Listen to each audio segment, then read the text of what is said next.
My narcissistic mother told my abusive ex about my pregnancy, and my life turned into hell.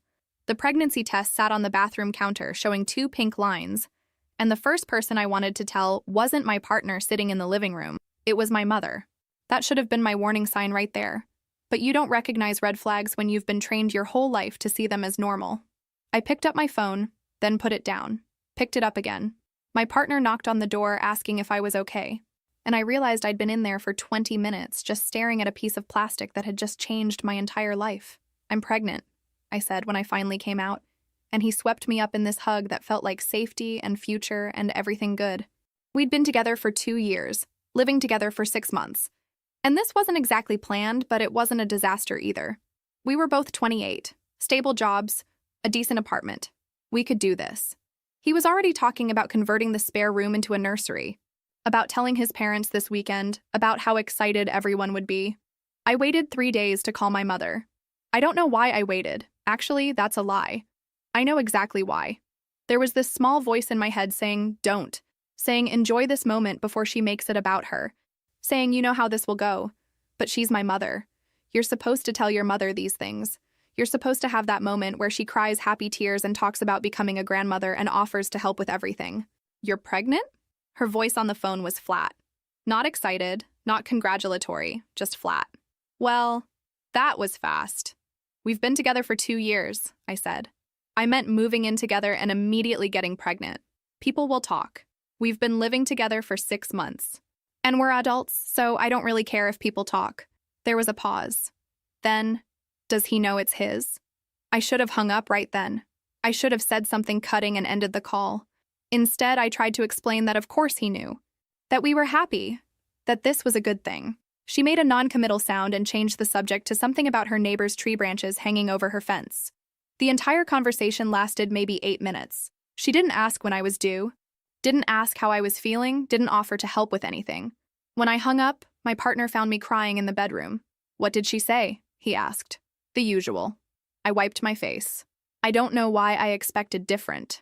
Here's the thing about having a narcissistic mother. You spend your whole childhood thinking it's normal.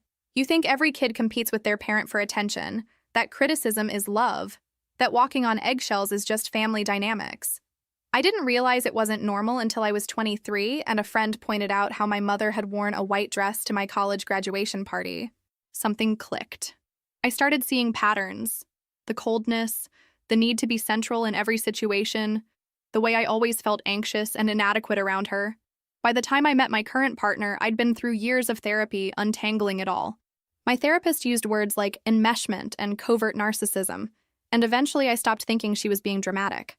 I'd learned to keep my mother at arm's length, to manage my expectations, to protect myself from her worst impulses. But you can't completely cut out your mother, right? She's your mother. You only get one. The terrible relationship, Tyler, had started when I was 24. I was freshly out of college, working my first real job, trying to figure out who I was. He was 29, charming, intense. The first 3 months felt like a fairy tale. Constant attention, elaborate dates, talking about our future together. Looking back, I can see it was love bombing, the textbook start of an abusive relationship. But at the time, after growing up with my mother's coldness, the intensity felt like love. The control started small. Comments about my clothes, asking who I was texting, showing up at my work unannounced. I explained it away as him being invested in our relationship. The yelling started around month 6. The first time he shoved me was at 8 months, pushed me into a wall during an argument, then cried and apologized, blamed his abusive father, said he needed me to be better. I stayed because he promised to change, because I believed I'd somehow provoked it, because my mother had spent my whole life telling me I was too sensitive and too much. It happened again, and again, each time followed by tears and promises. He claimed to be in therapy, used therapeutic language to explain why his anger was actually my fault. I stayed for 18 months total. 18 months of walking on eggshells, of isolated friendships, of believing I was the problem. My mother's response when I tried to talk to her about it? "You've always been dramatic. Relationships require work." The final breakup happened after he threw my phone against a wall and it shattered. I'd been texting a male coworker about a project deadline and Tyler was convinced I was cheating.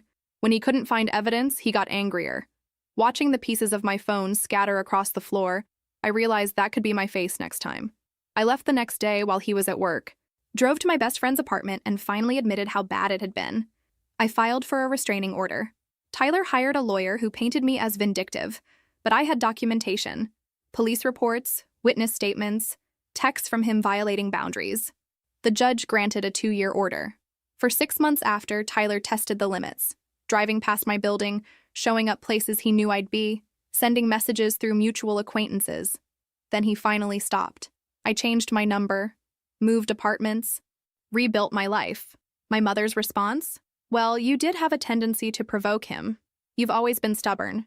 She told me I was being dramatic about the restraining order, rolled her eyes when I mentioned therapy for PTSD. She never once asked if I was okay. She did tell several family members I'd been in an unfortunate situation, but was fine now, and could we not discuss it because it made her uncomfortable. That was 4 years ago. I'd done the work. I'd healed, mostly. I'd met my current partner through friends at a barbecue, and he was everything Tyler wasn't. Patient, calm, respectful of boundaries, genuinely interested in who I was as a person. He'd never once raised his voice at me in anger. He did dishes without being asked. He remembered things I mentioned in passing. He made me feel safe in ways I hadn't known I needed. The pregnancy was bringing up all this old stuff, though. Not about Tyler. I'd successfully blocked him everywhere and hadn't heard from him in over 3 years. But about my mother. I kept thinking about what kind of grandmother she'd be. I kept imagining her making comments about my parenting choices, about the baby's appearance, about how I was doing everything wrong. I was already anxious enough about becoming a mother without adding her dysfunction to the mix. Maybe we just don't tell her much, my partner suggested one night when I was spiraling about it. Like, minimal information. She doesn't need to know our daily business. You don't understand, I said.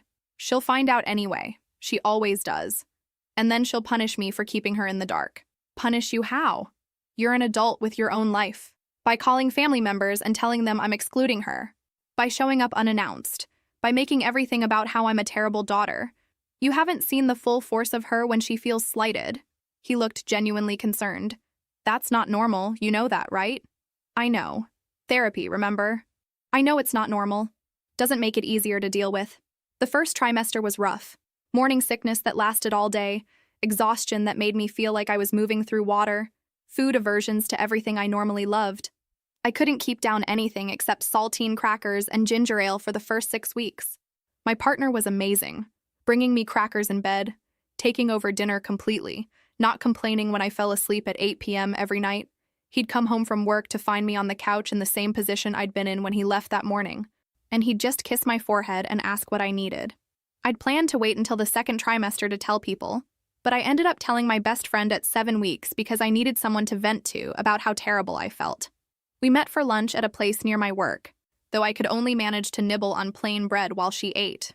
Have you told your mom yet? She asked. Called her the day I found out. She was about as enthusiastic as you'd expect. Has she checked in since? I pulled up my text with my mother. The last message was from me, sent a week ago, asking how she was doing. She'd responded with fine and nothing else. Before that was another message from me, 3 days earlier, saying I'd been really sick with morning sickness. She'd seen it. The little red receipt showed she'd opened it, but never responded. No, haven't heard from her. She knows you're sick and hasn't even asked how you're feeling. That would require her to think about someone other than herself for 5 minutes. My friend reached across the table and squeezed my hand. I'm sorry. You'd think your first grandchild would be exciting. You'd think a lot of things about having a mother would be different than they are. The silence from my mother continued through weeks 8, 9, and 10. I stopped reaching out, stopped trying to engage, stopped hoping she'd suddenly become the mother I needed. My partner's mother, on the other hand, called every few days to check on me. She'd ask about specific symptoms, share stories from her own pregnancies, offer advice without being pushy. The contrast was so stark it was almost painful. My mother-in-law asked if I'd been able to keep anything down today. I told my partner one night. She remembered from our conversation 3 days ago that plain toast was working. She actually remembered a detail about my life. That's what caring looks like, he said gently. I know, it's just weird. I'm 28 years old and I'm still surprised when someone acts like they care about me. Your mother really did a number on you. Therapy, I said, because that was always my answer when he pointed out the lasting damage. I'm working on it in therapy. At 10 weeks, I had my first prenatal appointment. Everything looked good. Strong heartbeat, measuring right on track. They gave me a due date in early March, handed me a folder full of information about what to expect, sent me to the lab for blood work.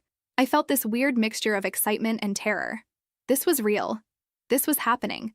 There was a tiny human growing inside me who would eventually be a whole person I'd be responsible for. I took a photo of the ultrasound print and sent it to my mother. Just the photo, no message. She responded 6 hours later. Nice. That's it. One word. My partner's mother, when we told her the following weekend, literally screamed with joy and immediately started planning a baby shower. She pulled out her phone and started showing us photos of my partner as a baby. Got teary talking about becoming a grandmother. Asked a million questions about how I was feeling and whether we needed anything.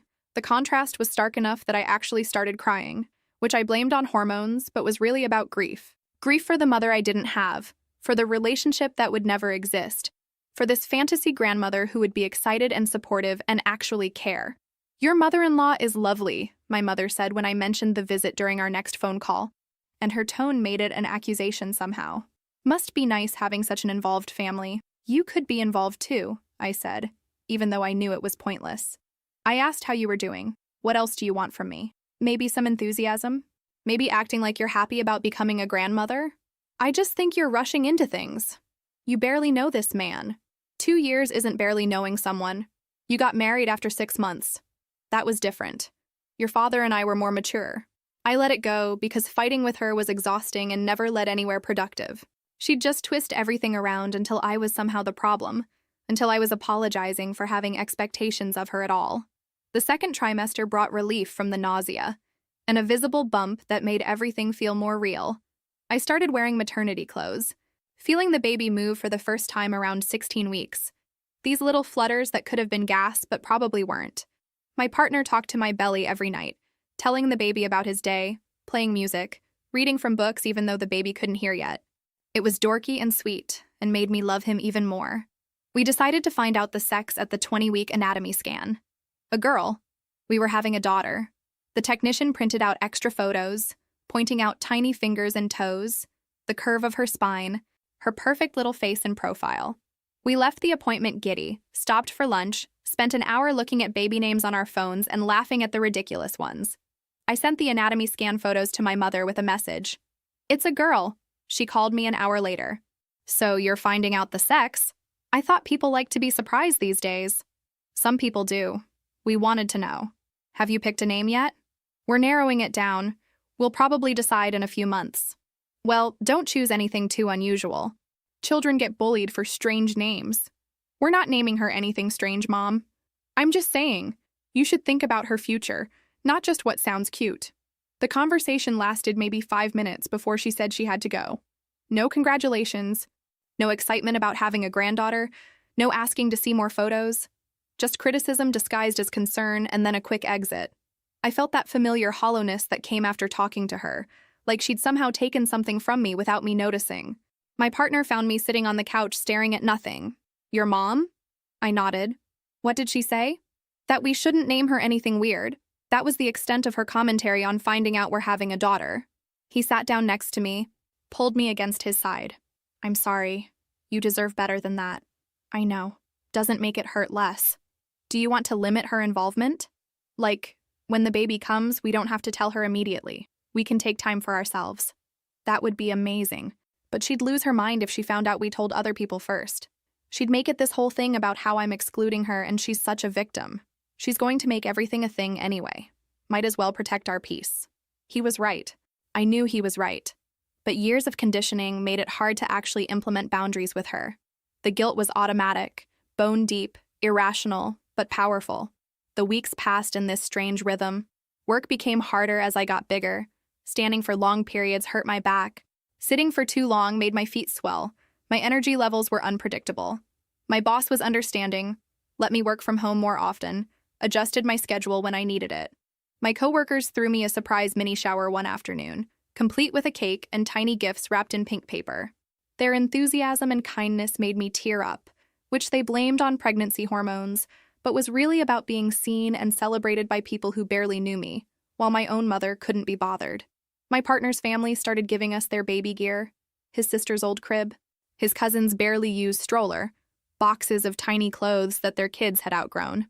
His mother spent a weekend helping us set up the nursery, painting the walls a soft yellow, arranging furniture, hanging curtains.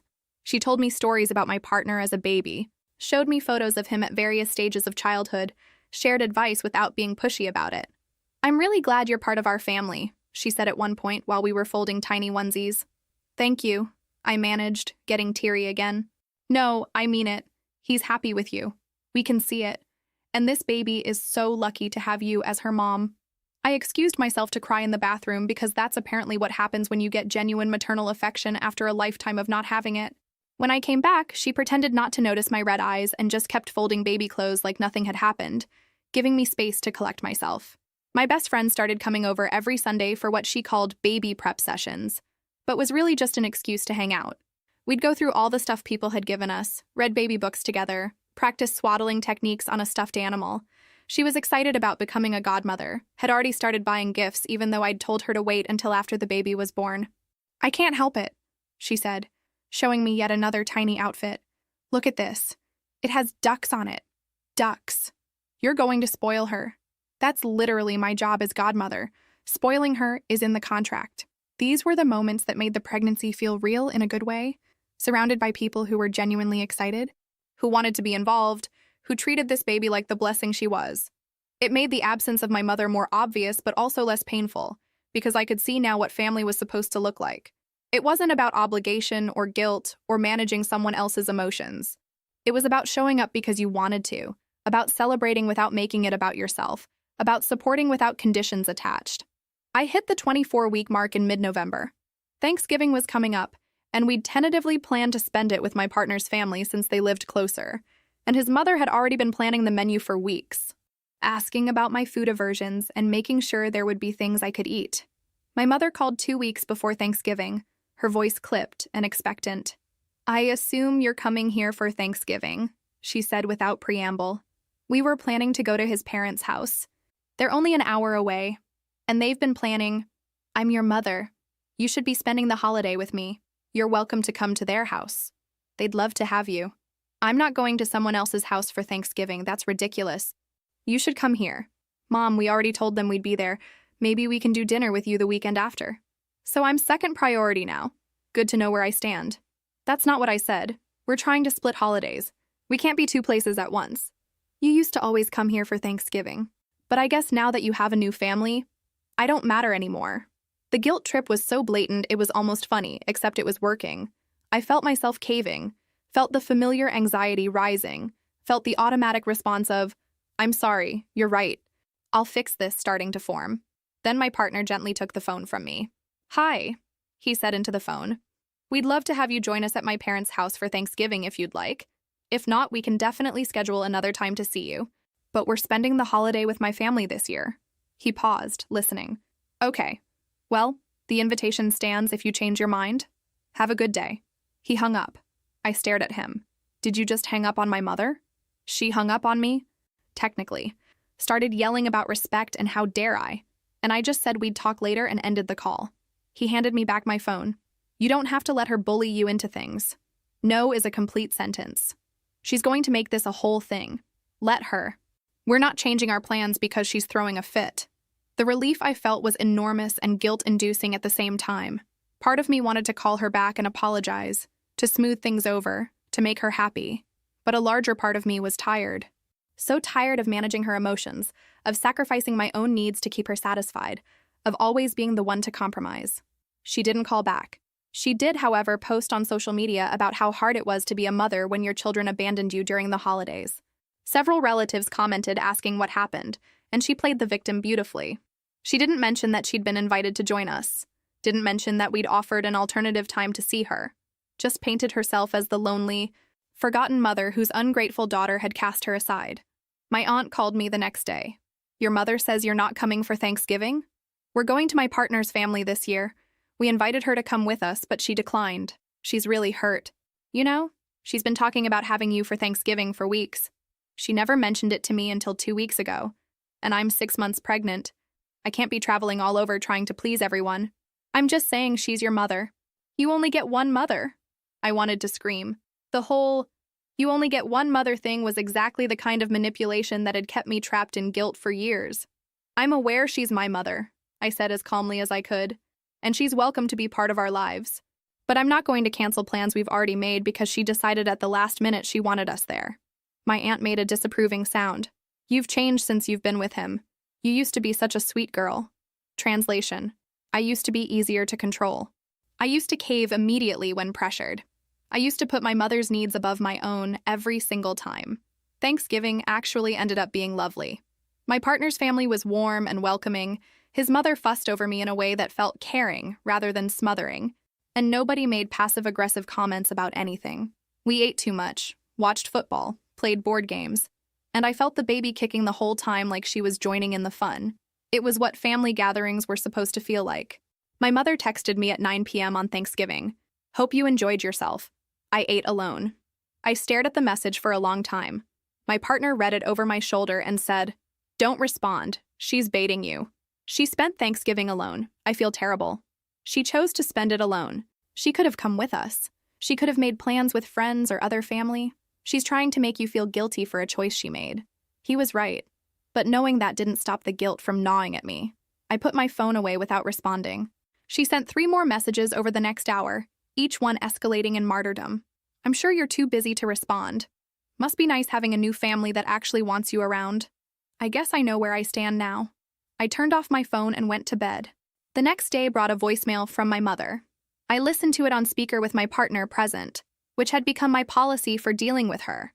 Having a witness helped me reality check whether her behavior was as unreasonable as it felt, or if I was being oversensitive like she always claimed. Hi, it's your mother. I haven't heard from you since yesterday. I'm assuming you're too busy with your new family to check on me.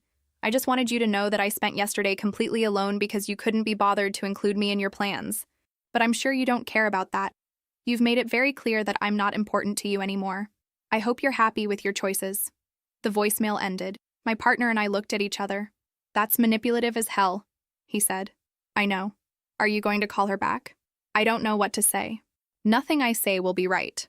Then don't say anything. She's trying to provoke a reaction. I knew he was right. I drafted and deleted about 10 responses before finally sending, I'm sorry you chose to spend Thanksgiving alone. The invitation to join us was genuine. I hope you have a good weekend. She read it immediately. The 3 dots appeared like she was typing a response, then disappeared. Appeared again. Disappeared. No response came. The silent treatment. She'd do this for days, or sometimes weeks, waiting for me to crack and reach out apologizing profusely for whatever I'd done wrong. Except this time I didn't crack. Days went by. A week. 2 weeks. I was entering my 3rd trimester, dealing with heartburn and swollen feet, and I just didn't have the energy to manage my mother's emotions on top of everything else. My partner's mother started planning a baby shower for January, sending me Pinterest boards and asking about color schemes and themes. My best friend was helping coordinate, making sure my actual friends would be invited and not just my partner's relatives. It was exciting and overwhelming and made the baby feel so much more real. We were going to be parents in less than 3 months. I didn't tell my mother about the baby shower. I knew I should probably invite her, but I also knew she'd find a way to make the whole day about her, to create some drama or make passive-aggressive comments that would ruin it for everyone. My best friend asked if I wanted her there. No, I said. Is that terrible? It's your shower. You get to decide who comes. She's going to lose her mind when she finds out. Let her.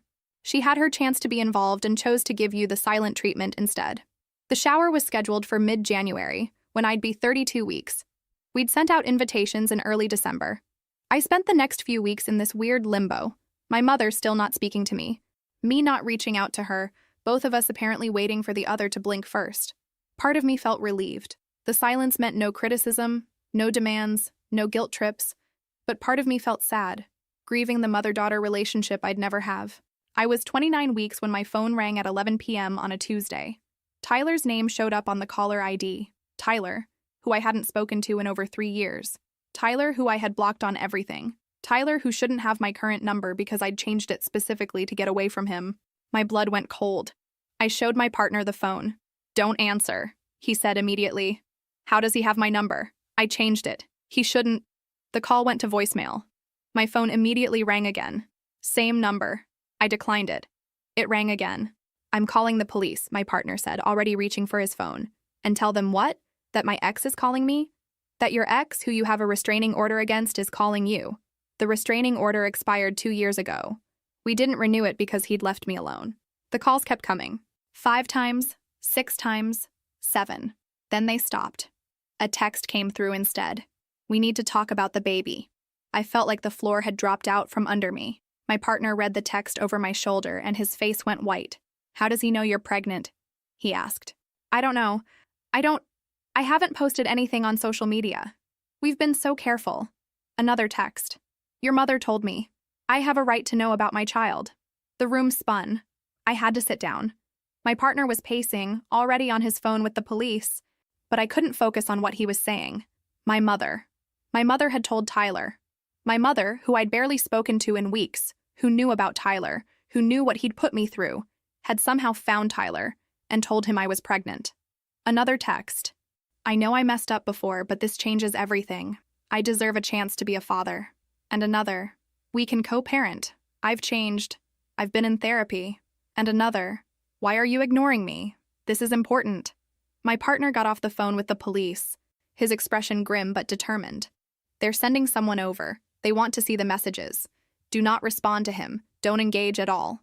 He thinks the baby is his, I said, and my voice sounded far away. He thinks... Why would my mother tell him that? I don't know, but we're going to find out. The police arrived 20 minutes later.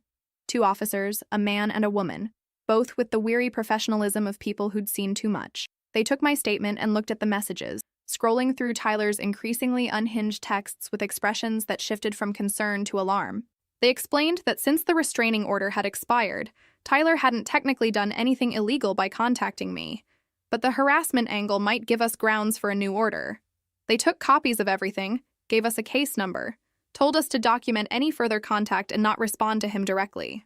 After they left, I sat on the couch in shock. My partner was next to me, holding my hand, but I felt completely disconnected from my body. My mother had done this. My mother, who I'd told explicitly about Tyler, about the abuse, about how traumatizing that relationship had been, had somehow tracked him down and told him I was pregnant. Had apparently told him the baby might be his. Which was insane because I hadn't even known Tyler in over 3 years. I need to call her, I said. Maybe wait until tomorrow when you're calmer. No. I need to know what she did. I need to know why. I called her number. It rang 4 times and went to voicemail. I called again. Voicemail. On the 3rd attempt, she answered. It's late, she said. What do you want?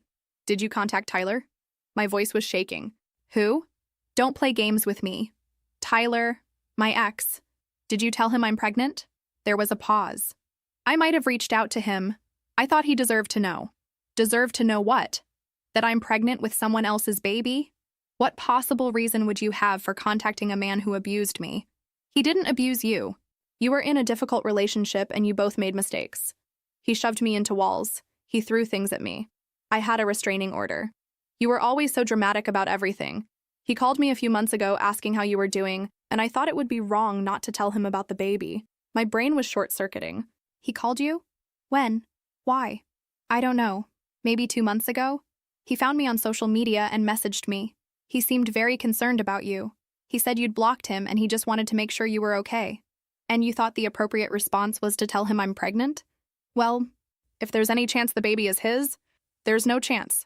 None. I haven't seen him in over 3 years. You know that. You know exactly how long it's been because you were there when I left him. You don't have to be so hostile. I was trying to do the right thing. The right thing? Mom, he's been calling me all night. He's harassing me. I just had to call the police. Oh, don't be dramatic. He just wants to be involved if it's his baby. It's not his baby! I was shouting now, and my partner was looking at me with concern. It's not his baby, and you know it's not his baby, and you told him anyway. Why would you do that?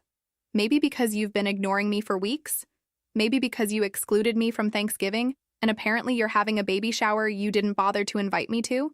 Maybe because you've made it very clear that I don't matter to you anymore? And there it was. The real reason. She was punishing me for setting boundaries, for choosing my own family, for not centering her in my life.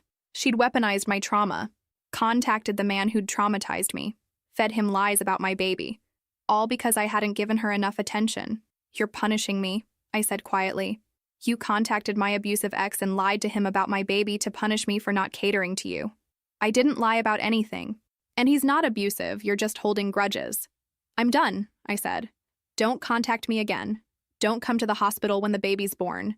Don't call, don't text, don't show up at my house. We're done. You don't mean that. You're emotional because you're pregnant. I hung up. Then I blocked her number. Then I blocked her on every social media platform I could think of. My hands were shaking so hard I could barely hold the phone. My partner pulled me against his chest, and I broke down sobbing. Not gentle crying, but the kind of sobbing that hurts. That comes from somewhere deep and ragged, that feels like it might never stop. He held me through it, not saying anything because what was there to say? My mother had betrayed me in the worst possible way. She'd taken my trauma and used it as a weapon because I dared to have boundaries. The texts from Tyler continued through the night. We documented all of them but didn't respond. He was getting increasingly aggressive, demanding answers, threatening to take legal action, insisting he had rights.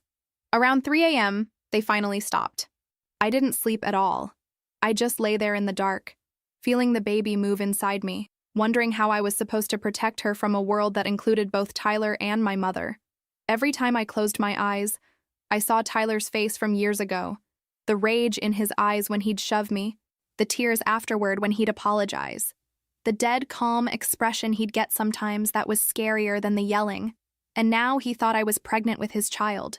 Now he had this delusional narrative in his head, fed by my own mother, that gave him justification to insert himself back into my life. My mother had weaponized my trauma, and I couldn't understand why. What had I done that was so terrible it deserved this? Not given her enough attention? Set some boundaries? Chosen my own family over her dysfunction?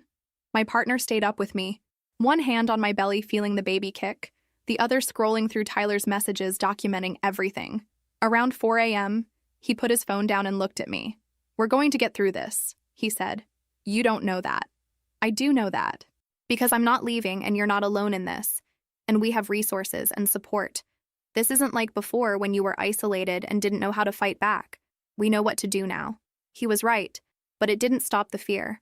The fear was primal, bone deep, a survival instinct that had been honed through 18 months of walking on eggshells around Tyler.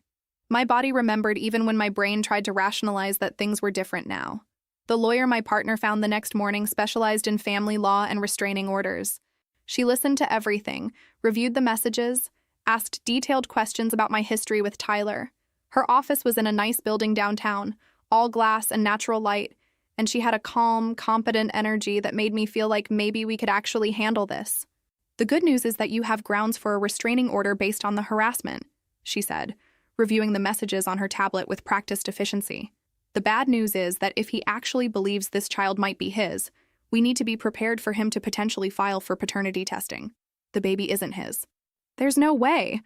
I haven't seen him in over 3 years. I believe you, but he doesn't know that. Or he's choosing not to believe it. Your mother's involvement complicated things by feeding him this narrative. Can we do anything about my mother? She lied to him. She's the reason this is happening. The lawyer tapped her pen against her notepad, thinking. Unfortunately, there's no law against telling someone about a pregnancy, even if it's malicious. But we can include her in the restraining order if she's been harassing you or if you believe she's coordinating with Tyler. And based on what you've told me, it sounds like she might be. My partner pulled up his laptop. I found something last night that you should see. He showed her the screenshots. Messages between Tyler and my mother, forum posts where Tyler was sharing their conversations, evidence of weeks of coordination between them. The lawyer's expression hardened as she read through everything. This changes things, she said. This isn't just someone sharing information. This is active facilitation of harassment. She's not just telling him you're pregnant. She's nurturing his delusions, encouraging his belief that he has rights, providing him with information to stalk you. We can absolutely include her in the restraining order with this evidence. Won't she deny it? I asked. She might.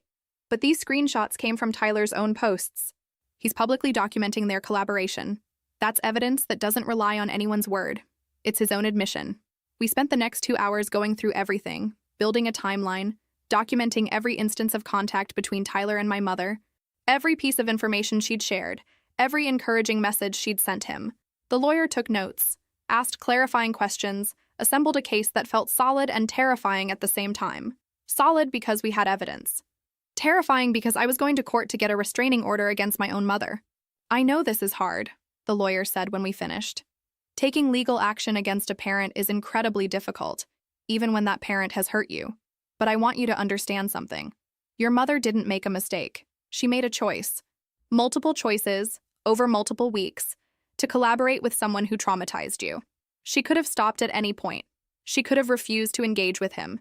She could have told you what he was doing. Instead, she actively participated in putting you and your unborn child at risk. That's not someone who deserves access to your life. I nodded, unable to speak around the lump in my throat. My partner squeezed my hand. I don't want to include my mother in a restraining order. My partner looked at me like I'd lost my mind. She sicked your abusive ex on you. While you're pregnant. The lawyer waited, then spoke gently. You don't have to decide right now. We can file against Tyler immediately and add your mother later if needed. But what she did wasn't a mistake. It was calculated. We filed for an emergency restraining order against Tyler that afternoon. The judge granted it temporarily, scheduling a full hearing for 2 weeks later. Tyler was served at his apartment that evening. Tyler violated the order within 24 hours. Showed up at my workplace, told the receptionist he was the father of my baby and demanded to see me. The receptionist, thank God, was someone who'd been with the company for years and knew me well. She took one look at Tyler, agitated, insistent, radiating barely contained aggression, and didn't even pretend to believe him. I'll need to see some ID, she said calmly, already reaching for the phone under her desk. I don't need to show you ID. I'm her partner. I need to see her. It's urgent. Sir, her partner is already on file with our security. You're not him. I'm going to need you to leave the building. You don't understand. She's pregnant with my child. I have rights. I need to see her. The receptionist pressed the button under her desk that summoned security. Sir, I'm asking you to leave now. If you don't leave voluntarily, security will escort you out. That's when Tyler's composure cracked. He started yelling about his rights, about discrimination, about how the system was designed to keep fathers from their children. Security arrived while he was mid-rant. 2 large men who positioned themselves on either side of him and firmly but calmly told him he needed to leave immediately. Tyler tried to push past them, tried to make a run for the elevators that would take him to my floor. They stopped him, not violently but effectively, and he started struggling. That's when they called the police. By the time officers arrived 10 minutes later, Tyler was sitting on the lobby floor, still yelling, drawing a crowd of curious office workers heading out for lunch. My boss called me at home to tell me what had happened. I was on leave already because of the pregnancy complications from stress. But she wanted me to know the building was secure and that Tyler had been removed. Everyone here knows you, she said. We all saw what he was doing. You have an entire office full of witnesses who will testify if you need them. This man isn't getting anywhere near you. The kindness in her voice broke something open in me. I sobbed on the phone while she made comforting sounds and told me to take all the time I needed. When I hung up, my partner was standing there with a glass of water and my prenatal vitamins because he'd noticed I'd forgotten to take them that morning. He set them on the coffee table and sat next to me. They arrested him, I said. Good. He showed up at my work. He tried to get to me. My whole office saw him lose it. And he failed. Security stopped him. Police arrested him. He's in custody. The system worked this time. What about next time? What happens when he gets out? The judge is going to revoke his bail pending the full hearing. Multiple restraining order violations, stalking behavior. This establishes a pattern. He's not getting out anytime soon. He was right. The judge revoked bail that afternoon. Tyler was remanded to custody, held in county jail until the hearing. I should have felt relief, but mostly I felt numb. This was my life now. My ex-boyfriend was in jail because my mother had set him on me like a weapon. I was 6 months pregnant and living in fear. The baby shower invitations had gone out and I was second-guessing every person on the list, wondering who might leak information, who might still be in contact with my mother, who could be trusted. My mother's response was more insidious. She didn't violate any laws by contacting me directly, but she started calling family members. My phone started ringing with concerned relatives asking what was going on. Why was Tyler in jail? Why was I pressing charges? Didn't I think I was overreacting? Each conversation required me to explain the history, to defend myself, to relive trauma I'd spent years trying to heal from. My aunt called me crying. Your mother is devastated. She just wanted you to know about the baby's father. She didn't know Tyler would react this way. Tyler is not the father. She knew Tyler was abusive. She contacted him deliberately to hurt me. That's not true. She's just concerned about you. She thinks this new boyfriend has isolated you from your family. I isolated myself from my family because my family didn't believe me when I said Tyler was abusive. Because my mother told me I provoked him. Because nobody protected me when I needed protection. We didn't know it was that bad. Because nobody asked. Nobody wanted to know. It was easier to believe I was being dramatic. My aunt was quiet for a moment. I don't know what you want me to say. I don't want you to say anything. I want you to stop calling me on behalf of my mother. I want the family to respect that I'm protecting myself and my baby. I want people to believe me for once. She hung up. 2 days later, 3 more relatives called with similar messages. My mother was spinning a narrative where she was the victim, the concerned grandmother being kept from her grandchild by a vindictive daughter. Nobody asked for my side. Nobody questioned her version. They just called to tell me I was being cruel, I was holding grudges, I should forgive my mother because family was important. My best friend finally had enough. She posted in our extended family group chat, a chat I'd muted months ago but she was still in, with screenshots of Tyler's messages timestamped from the night he'd made contact. Above the screenshots she wrote, "This is why she filed a restraining order. Her mother gave her abusive ex her contact information and lied about the baby's paternity, putting both her and her unborn child at risk.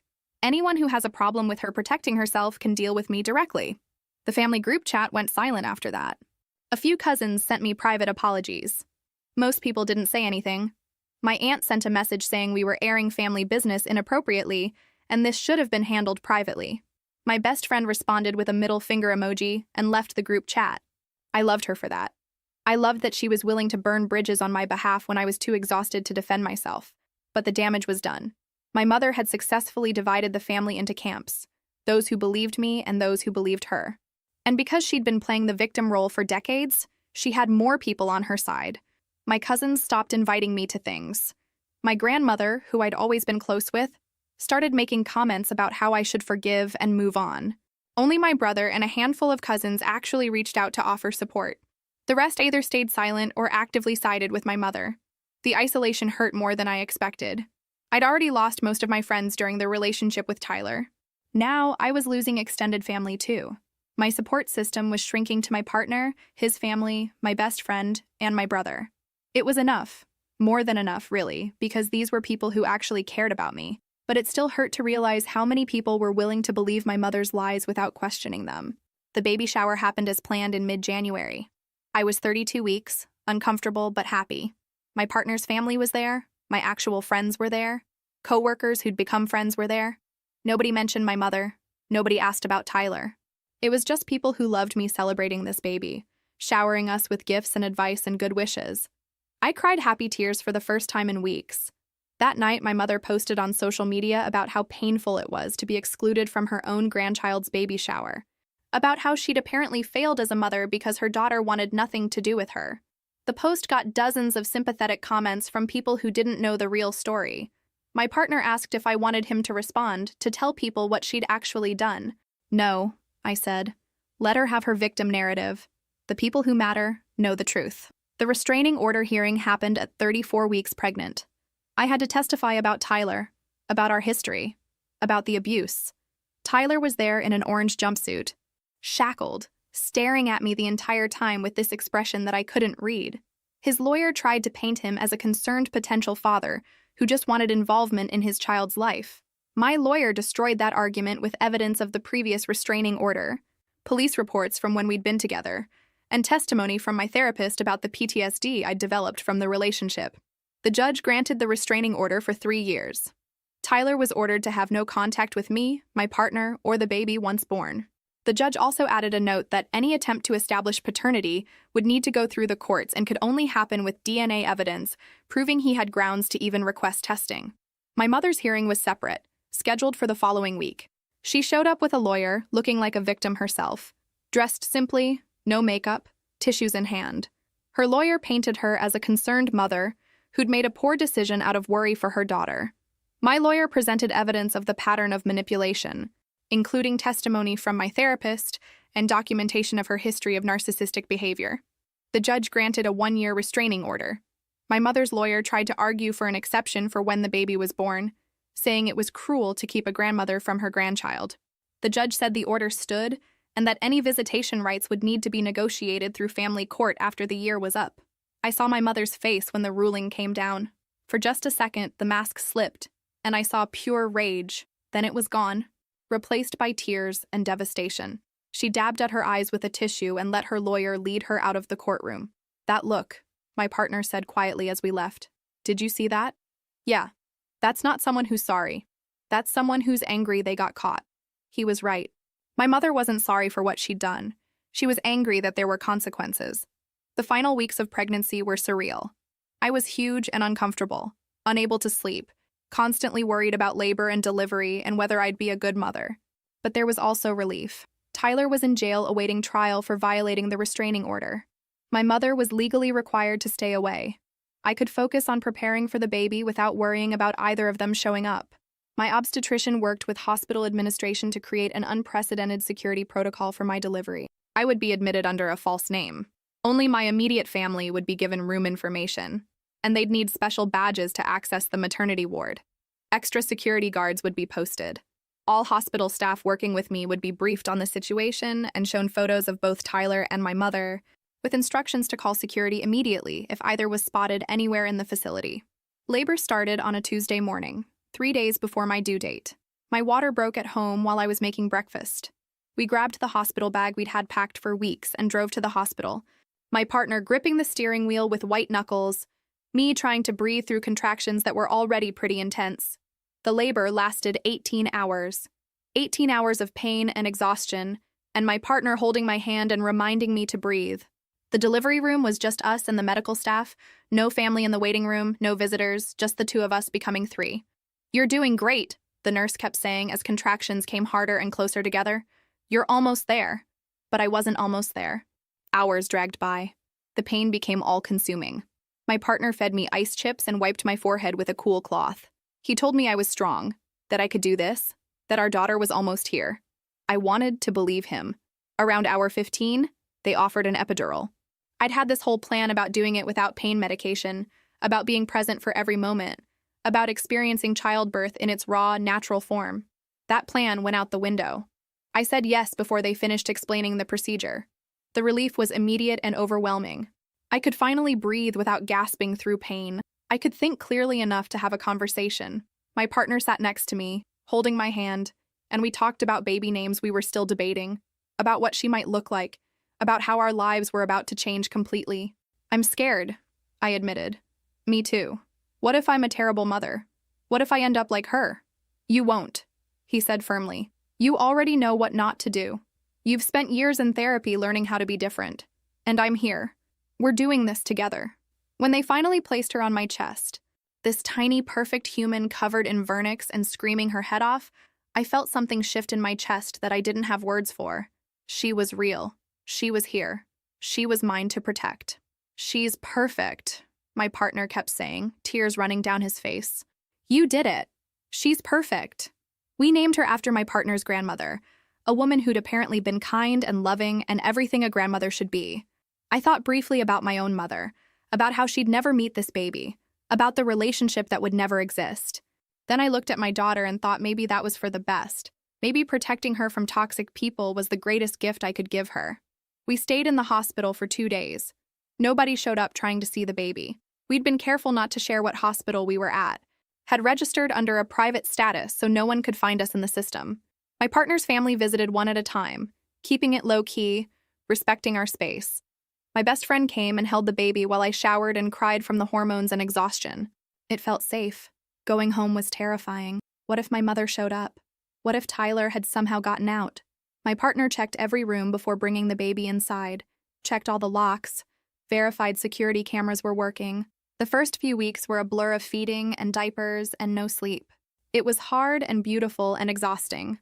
Tyler ended up taking a plea deal that included 18 months in jail and a 5-year no-contact agreement, with stipulations that he couldn't file for paternity testing without proof of a relationship during the relevant time frame, which he couldn't provide.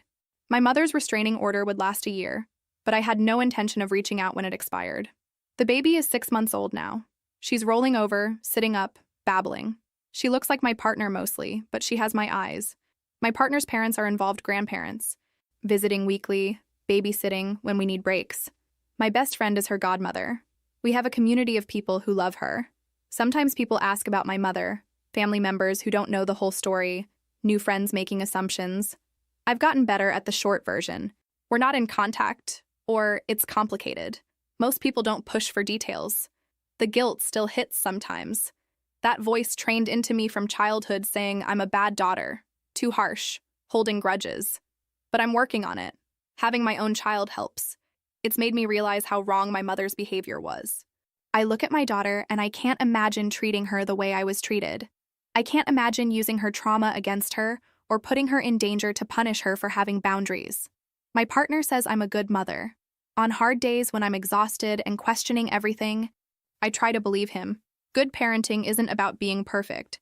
It's about showing up, being present, protecting them when you can, and teaching them they deserve respect. It's about breaking cycles instead of perpetuating them. Right now, we're okay. We're more than okay. We have each other, we have our daughter, and we have strong boundaries protecting our family from people who would harm us. Some relationships are too broken to fix. Some people will never see what they did wrong. And that's not my responsibility to fix anymore. This is our life now. Not the one I planned, but the one we're making work anyway, one day at a time.